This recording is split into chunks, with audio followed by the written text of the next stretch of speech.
my name's Nathan. This is my basement machine shop.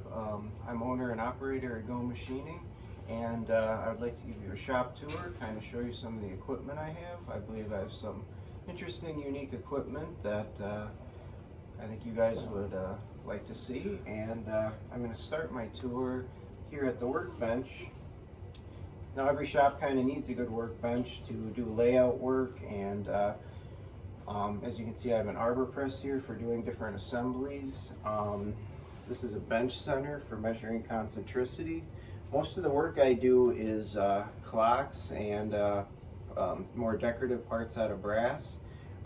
As you can see, here's a skeleton clock that I've started as a project, and you'll probably see more of this in future videos.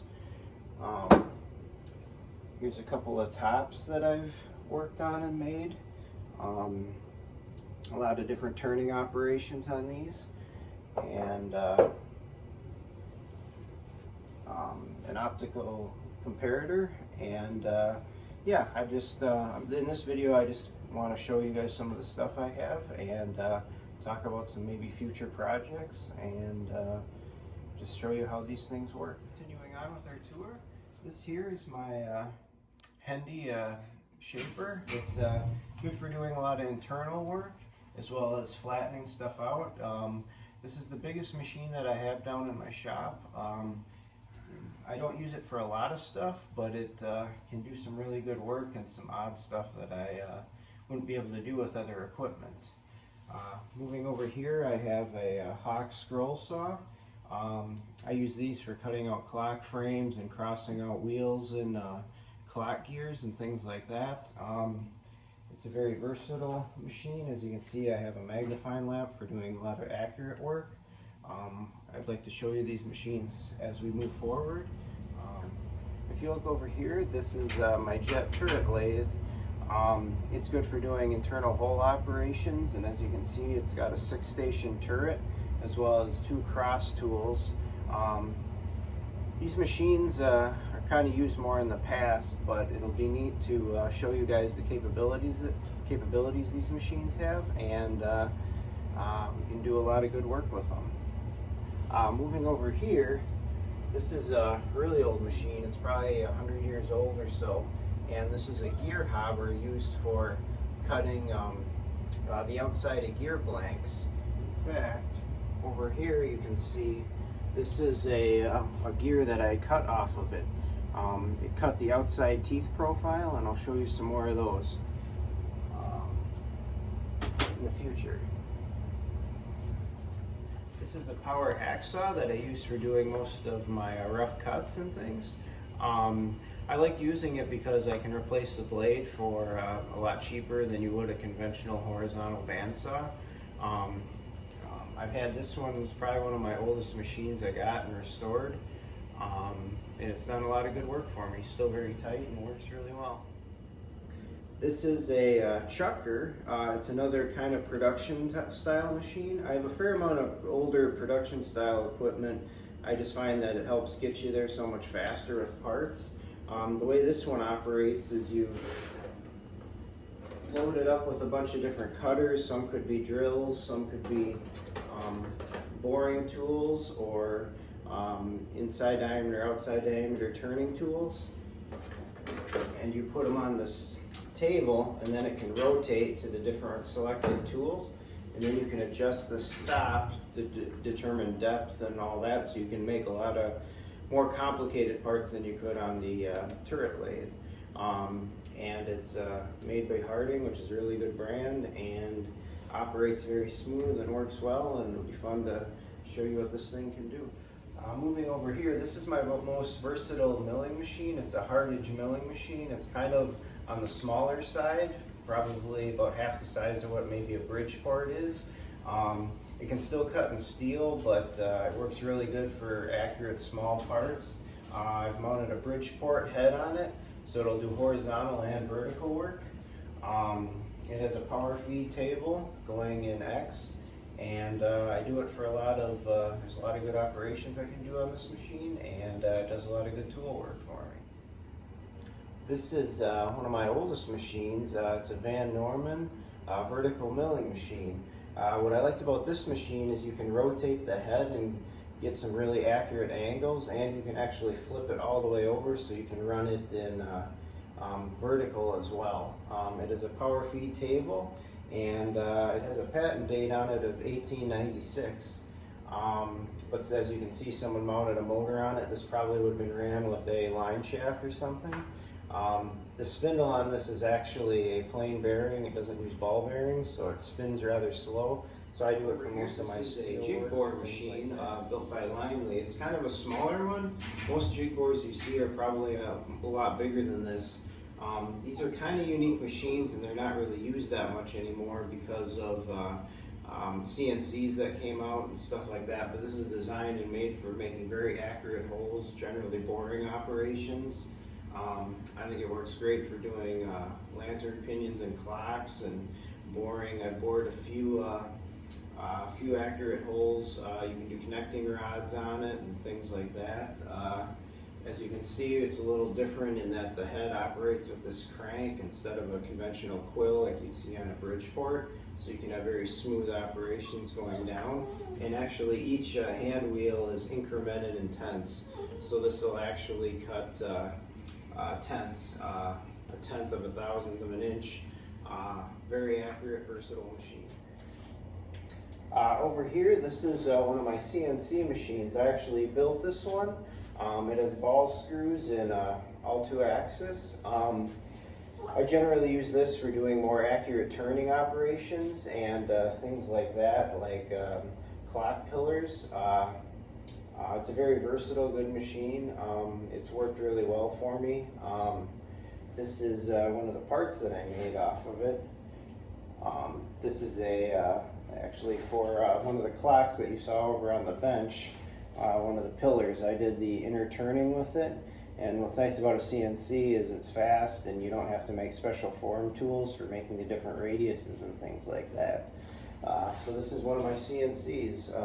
I'd like to go through showing how to do some programming with this and setting it up to do some good turning operations. This machine over here is actually designed for doing watch gears. It has an indexer on it and the spindle here that would have your cutter.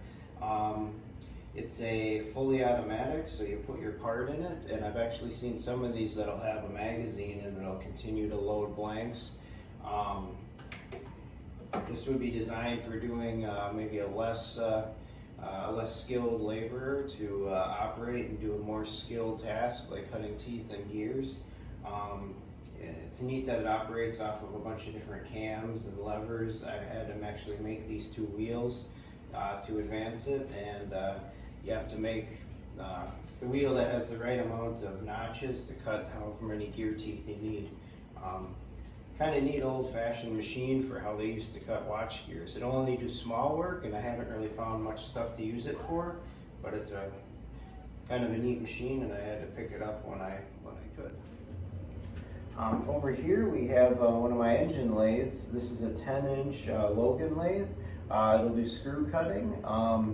And then over here, kind of out of shot, is a lathe that I restored a while back, and it's an old Barnes. It's a 13-inch, but it actually has stands in it that'll lift the tailstock and headstock, and you can move it up to about 18 inches. So this is the biggest lathe I have. I actually liked it because it's kind of light enough to go into a basement, yet it'll probably turn a piece about 8 feet long. So it's a very long machine, and I have the gear changes for it, so you can cut different threads on it.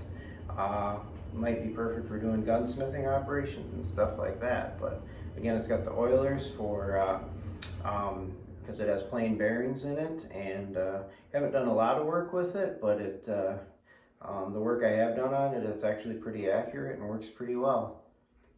Thank you. This is a Pratt & Whitney.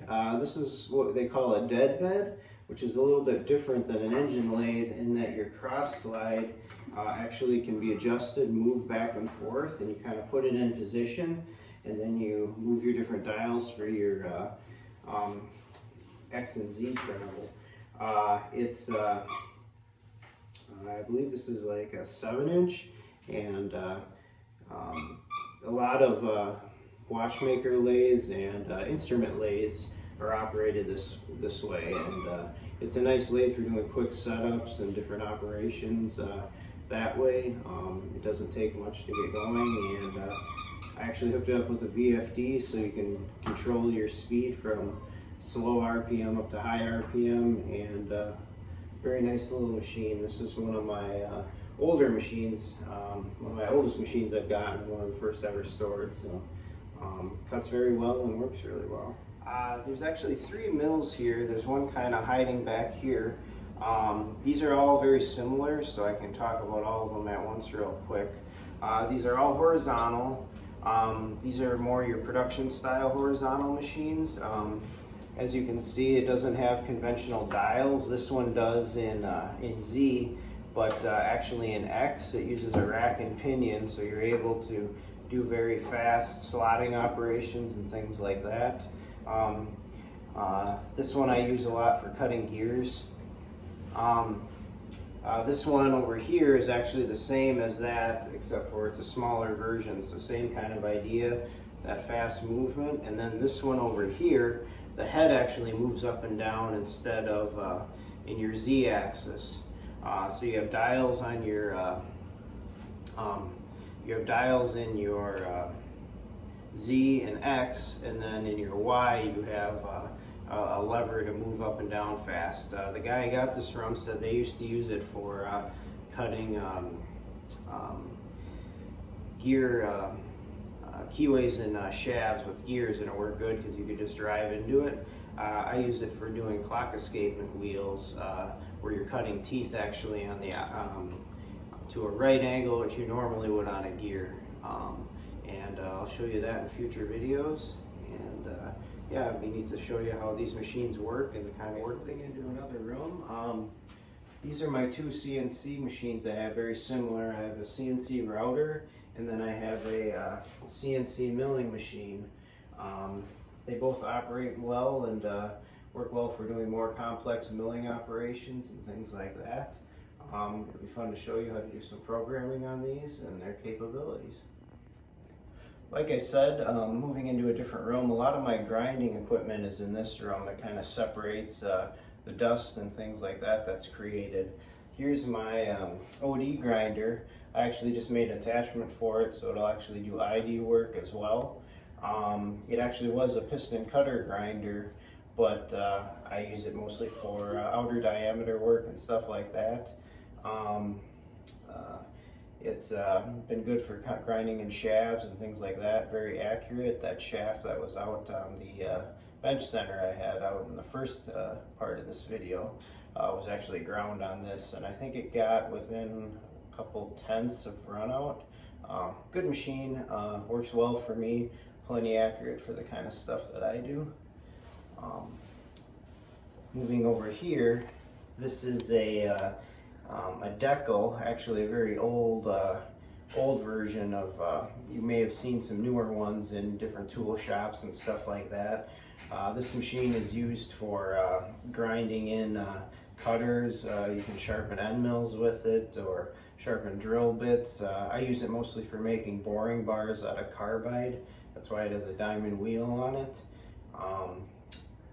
Very nice little machine. I actually had to retrofit the collets on it because the collets are extremely hard to make, and I only had about 1 or 2, so I had to rebuild this spindle in here so that I could get a more conventional R8 collet in it. This one over here, this is actually a rod hone. I picked it up because I got it for a good price, and I haven't really found a use for it yet, but what it's made for is to hone in holes in a connecting rod, but you could use it to hone a variety of different holes and things, but it's to make very high surface finish, very accurate. If you look up here, this might be a little hard to see because it's a little ways away, but this is a wrist pin. So what they must have been using it for is honing in pistons and then matching it to the wrist pin. So this would be if you were going to maybe oversize a piston wrist pin so that you could reuse a old worn out piston. The dial up here adjusts how big your hole is, and then you just kind of a feel of moving your part back and forth. This is a pantograph.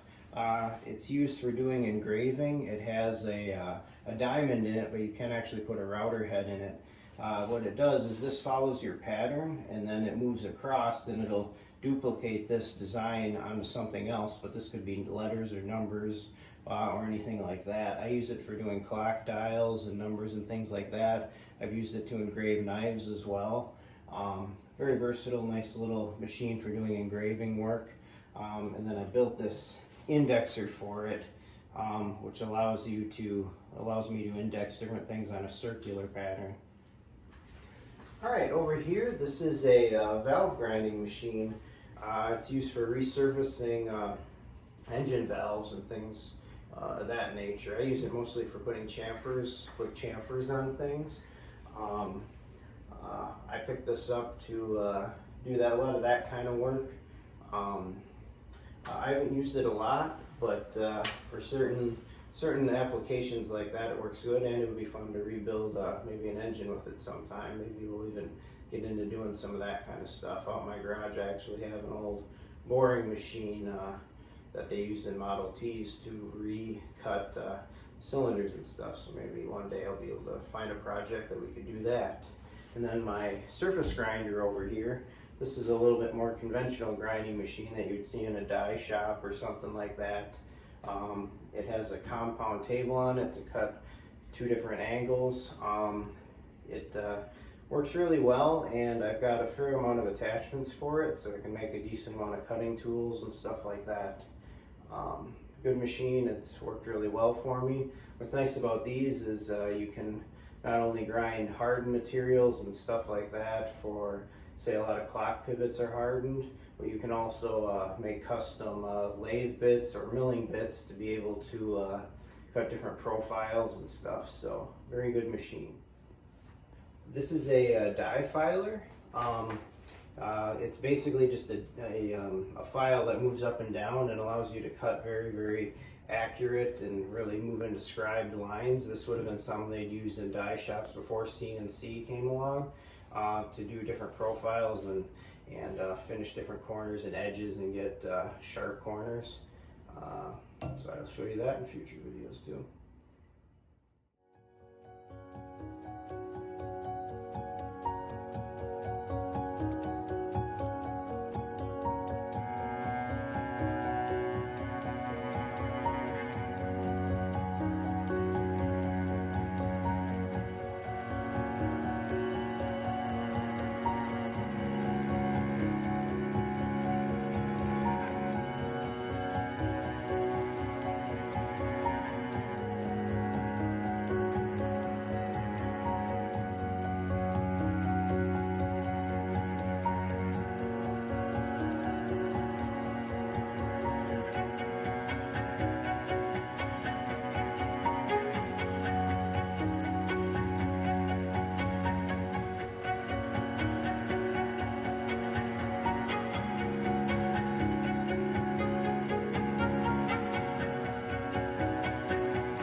thanks for coming along with me on my shop tour.